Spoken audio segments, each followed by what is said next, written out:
बिस्मिल्लाहिर्रहमानिर्रहीम। आपको सबका शुक्रिया। आपको एक बड़े शॉर्ट नोटिस पे हमने जहमत दी है। आज जिस तरफ हम आपकी सबकी तवज्जो मबजूल करवाना चाह रहे हैं और जिस मकसद के लिए आपको बुलाया है, वो गुज़श्ता 2 दिन से जिस तरीके से सियासी रहनुमाओं ने, जो ख़ानदानी सियासी रहनुमा है, जो अपने पार्टी पे काबिज है, उन्होंने गुज़श्ता 2 दिनों में ख़ासकर कल से जिस तरीके से हाई कोर्ट पे वो हमलावर हुए हैं और जिस तरीके से इन्होंने हाई कोर्ट के डिसीजन को क्रिटिसाइज़ किया है, हम उसकी शदीद मज़म्मत करते हैं।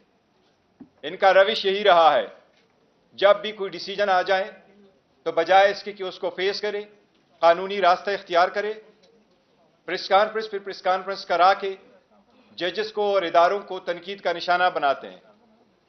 ये सुप्रीम कोर्ट पे भी हमलावर थे, ये हाई कोर्ट पे भी हमलावर हुए हैं। ये इलेक्शन कमीशन को यरगमाल बना के बैठे हुए हैं। इलेक्शन कमीशन अपनी आईनी जिम्मेदारी पूरी करते हुए, मैं तवक्को करता इलेक्शन कमीशन खुद भी एक स्टेटमेंट देता, लेकिन इलेक्शन कमीशन से कोई ऐसी स्टेटमेंट नहीं आई। जितने लोगों ने, सियासी रहनुमाओं ने हाई कोर्ट के डिसीजन को क्रिटिसाइज किया है, सबसे पहले आपको बताएं, पाकिस्तान के 175 पॉलिटिकल पार्टीज में से कभी किसी ने इलेक्शन इसी तरीके से ट्रांसपेरेंट मैनर में नहीं किए जिस तरीके से पीटीआई ने करवाए। आज आपके सामने पाकिस्तान पीटीआई का आम वर्कर अल्हम्दुलिल्लाह एक चेयरमैन की हैसियत से यहां बैठा है।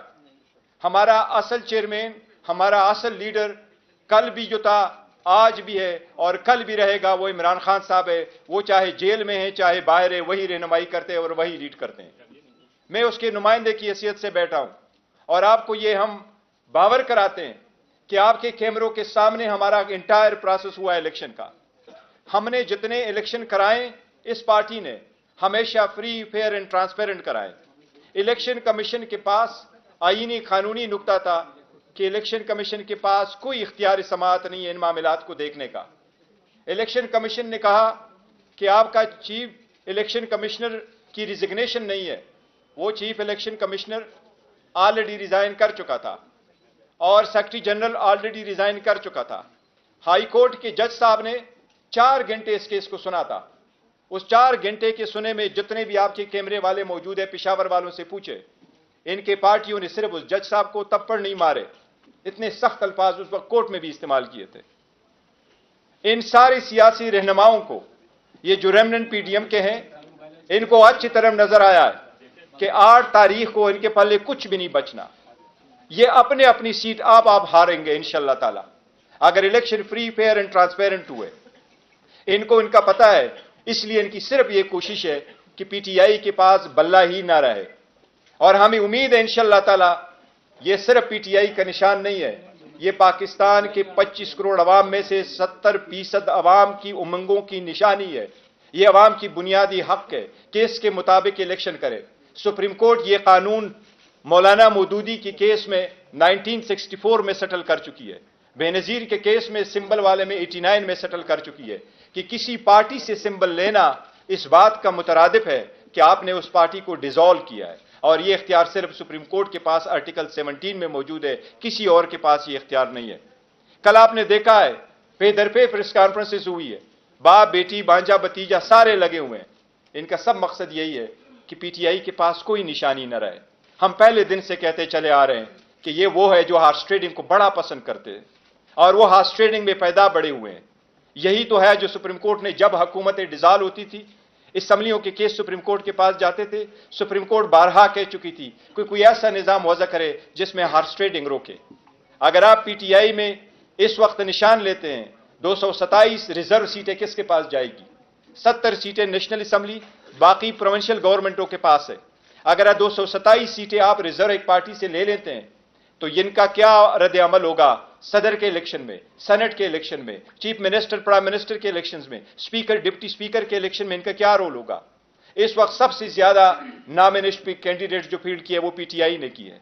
अगर आप निशान वापस ले लेते हैं तो क्या ये लोग सारे इंडिपेंडेंट इलेक्शन लड़ेंगे? अगर आप उनसे इंडिपेंडेंट इलेक्शन करवाएंगे تو الیکشن کے بعد جو ہارس ٹریڈنگ ہوگی اس کا ذمہ دار کون ہوگا؟ یہ دا موسٹ کرٹیکل الیکشن اس ملک میں ہونے جا رہے ہیں.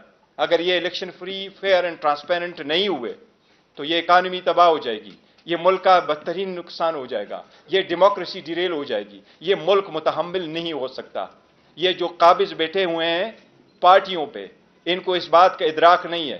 ان کی پارٹی بچے، ان کی پوزیشن بچے، یہ پارٹی بچے، ان کی پوزیشن بچے، وہ پوزیشن ہے جو اپنے بیٹوں اور بیٹیوں کے علاوہ کسی اور کو دیتے نہیں، یہ بچے، ملک کا کتنا نقصان ہو ان کا احساس نہیں ہے.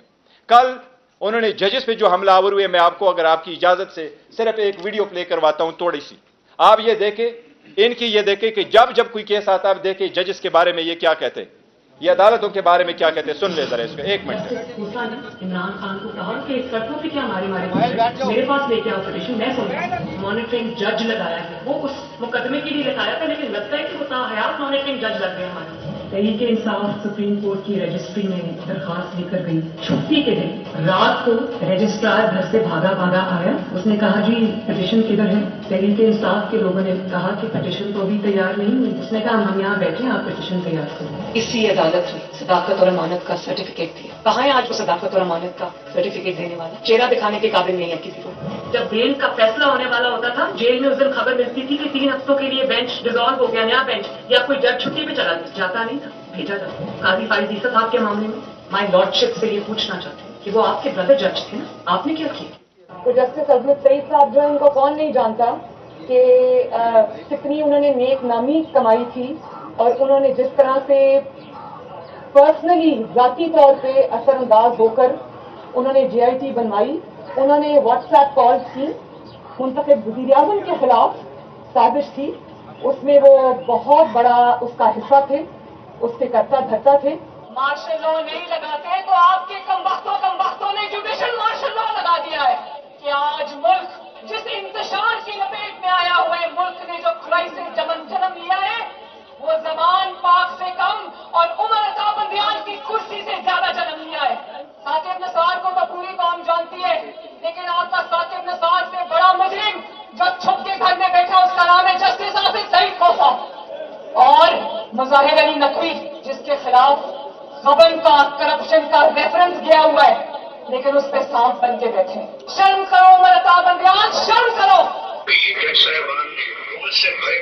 لیکن جنہوں نے احتساب کو انتقام بنایا، اس احتساب کا بھی احتساب ہوگا. وہ کون سے لوگ ہیں بھائی نواز شریف کو جنہوں نے نائن کیا ہے؟ ان کا حساب ہونا چاہیے یا نہیں ہونا چاہیے؟ منصفوں سے جنہوں نے ناانصافی کی، اور جب سوال پوچھا جائے تو کہیں نے عدالت کے پیچھے چھپ جائے. ہمارے خلاف اس طرح کے فیصلے دیں اور ہم سر رسی کام کر رہے ہیں. نواز شریف نے سوچا 5 لوگوں نے نواز شریف کو رسوا کر کے اس دفتر سے باہر نکل کیا. ہر کیس جس میں عمران خان کا فائدہ اور نقصان ہو، 3 آدمی سننے کے بتاؤ کوئی نہیں ہے پاکستان میں. یہاں پشاور میں سارے فیصلے ایک ہی جج کرے گا. جیسے لگتا ہے کہ اس کا جج نہیں ہے، اس میں پانی کا رکن ہو. موجودہ بینچ ہے، اس میں جو معزز جج صاحبان بیٹھے ہیں، ان جج صاحبان کا ہمارے متعلق جو ان کے خیالات ہیں ان سے بھی کوئی نہ واقف نہیں ہے، نہ ہم نہ واقف ہیں. اور اس کے بعد ہر وہ کیس جس کا فیصلہ ہمارے خلاف آنا ہو، اس بینچ کا جو ہے وہ وہی حصہ ہوتے ہیں. جب بینچ بنا تب سے لے کر آج تک کے فیصلے تک انصاف ہوتا ہوا نظر نہیں آ رہا. اپنے ایک شخص کی وجہ سے آج آئین کی تشریح میں فرق ڈالا جا رہا ہے. اپنی مرضی سے آئین کی تشریح کی جا رہی ہے. فل کورٹ اس لیے نہیں بنایا گیا کہ اگر فل کورٹ بن جاتی تو آج کا فیصلہ مختلف ہوتا. آپ کہہ رہے ہیں کہ جس دن جو ہے وہ نواز شریف کو ڈسکوالیفائی کیا گیا تھا، بینچ میں بیٹھے بعد جج صاحبان کی فیملی جو اوپر گیلری میں بیٹھی تھی اور انہوں نے وہاں پہ نعرے بلند کیے تھے، اور یہ چیزیں بعد میں میڈیا میں. اگر کچھ لوگ غیر جانبدار نہیں ہوں گے، اگر اس کے سہولت کار پیچھے نہیں ہٹیں گے تو ہمیں بتا دیں ملک کون چلائے گا. ہمارے وزیر آباد کے کیس میں ایک لڑکا وہ غریب ہے، صرف اس کا یہ قصور ہے. 2 مہینے اس کو حفظے بیٹا میں رکھا گیا. اب گرفتاری ڈالی ہفتہ پہلے. تب تو کسی نے نوٹس نہیں لیا تھا. تب تو نہیں کہا تھا کہ آئی جی اسلام آباد پیش ہوں، آئی جی پنجاب پیش ہوں. تب کون سی قیامت آ گئی ہے کہ دونوں آئی جی کو طلب کر لیا گیا؟ تو اداروں میں بیٹھے لوگ کیا پھول کھلا رہے ہیں، کیا تماشا کر رہے ہیں. یہ ہے ریاستی دہشت گردی جس کو چھپایا جا رہا ہے. تو میں جو کہتا ہوں، میں ایک عوامی نمائندہ ہوں، میں نے کہا ہے. جس طرح شہباز شریف کا سنا دیں. कल परसों देखिए, आपके सामने है वो। ये आपने उनको देखा है, हम अदलिया से इल्तिमास करते हैं कि अगर ऐसे हमले किए जाएंगे तो वक्त से पहले इसका तदारुक किया जाए। तदारुक नहीं होगी, इलेक्शन करीब तर आता जाएगा तो आवाम किस तरफ चल पड़ेगी। हमारी सारी आवाम से उम्मीद दरख्वास्त है कि पुरअमन रहे, लेकिन अगर ऐसे इकदामात न किए गए तो मुल्क किस तरफ चल पड़ेगा। क्या तीसरी क़ुव्वतों को आने की इजाज़त दी जा रही है? क्या यह बेहतर नहीं है कि अदलिया इन सब चीज़ों का तदारुक करे? क्या यह बेहतर नहीं है कि अदलिया इस मसले को देखे? कल आपने देखा है, ये 2 दिनों में हमने अभी 2 पिटीशनें फाइल की इलेक्शन कमीशन में। इलेक्शन कमीशन जब अडियाला जेल आया था तो मैंने पर्सनली जज साहिबान से रिक्वेस्ट की है कि आप उनको सीरियसली देखें, बजाय इसके कि आप अडियाला जेल आ जाएं। आप इंडियन इलेक्शन कमीशन के पैरवी करते हुए, उनसे उनके तकाबुल करते हुए आप काइंडली ग्राउंड पे रहें। आपके सामने ये पिटीशन हम फाइल कर चुके हैं। ये 80 से ज्यादा केसेस है जो इलेक्शन के नोटिस में हम लेके आ रहे हैं कि लोगों से किस तरीके से नॉमिनेशन फॉर्म छीने गए या उनके डॉक्यूमेंट्स छीने गए या उनके प्रपोजर सेकेंडर को उठाया गया, और जिनको नहीं उठाया गया, जिनकी स्क्रूटनी हो गई है, उसकी स्क्रूटनी पे ऑर्डर नहीं हुआ। अगर आप औरतों की नॉमिनेशन फॉर्म से कोई गेम करते हो, यह भी एक रिक्वायरमेंट है 5% होना। हम अदलिया को अभी से बता रहे हैं कि यह एक बड़ी साजिश हो रही है। इतनी बड़ी पार्टी को पॉलिटिकल प्रोसेस से निकालना, यह डेमोक्रेसी को डिरेल करने की साजिश होगी। काइंडली इस पे नजर रखें और इसके तरह इकदाम करें। जिस तरीके से शाह महमूद कुरैशी साहब को रोका गया, जिस तरीके से उसको डील किया गया, जिस तरीके से उसको रात एक ठंडे कमरे में रखा गया, ये सारे इस पॉलिटिकल पार्टी को और इसकी लीडरशिप पे प्रेशर डाले और टेरराइज कराने के लिए सारी एक साजिश हो रही है। अदलिया से हम हमेशा से दरखास्त करते रहे हैं कि काइंडली एक ही तरीका हो सकता है, या आवाम खुद करें या अदलिया करेगी। हमारी आवाम से तो उम्मीद है, दरखास्त है कि वो पुरअमन रहे, लेकिन इनके बुनियादी हक से महरूम ना करे।